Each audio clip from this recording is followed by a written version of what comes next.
పడి పూజ కార్యక్రమాన్ని నిర్వహించారు. ఇక మహాపడి పూజ కార్యక్రమంలో కేంద్ర మంత్రి కిషన్ రెడ్డి దంపతులు హాజరై పూజలు చేశారు. భక్తుల అయ్యప్ప శరణు ఘోష, అయ్యప్ప పడి పూజ, తదనంతరం అయ్యప్ప స్వామి మాలాధారులు భజనలతో కళాశాల ప్రాంగణం మారుమోగింది.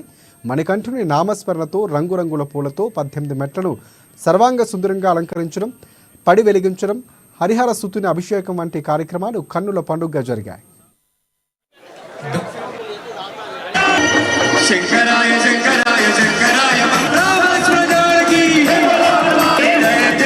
స్వామియే శరణమయ్యప్ప.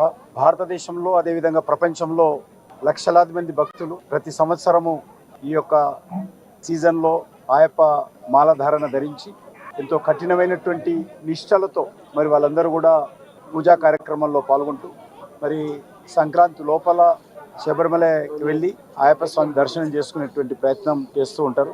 నేను కూడా గత 23 సంవత్సరాలుగా ప్రతి సంవత్సరము ఈరోజు ఆయప్ప స్వామి యొక్క మహాపడి పూజ కార్యక్రమం నిర్వహిస్తూ ఉంటాను. ఈ సంవత్సరం 20 సంవత్సరాలు పూర్తవుతుంది. క్రమం తప్పకుండా కరోనా సమయంలో కూడా మరి ఈ యొక్క పూజా కార్యక్రమాన్ని నిర్వహించడం జరిగింది.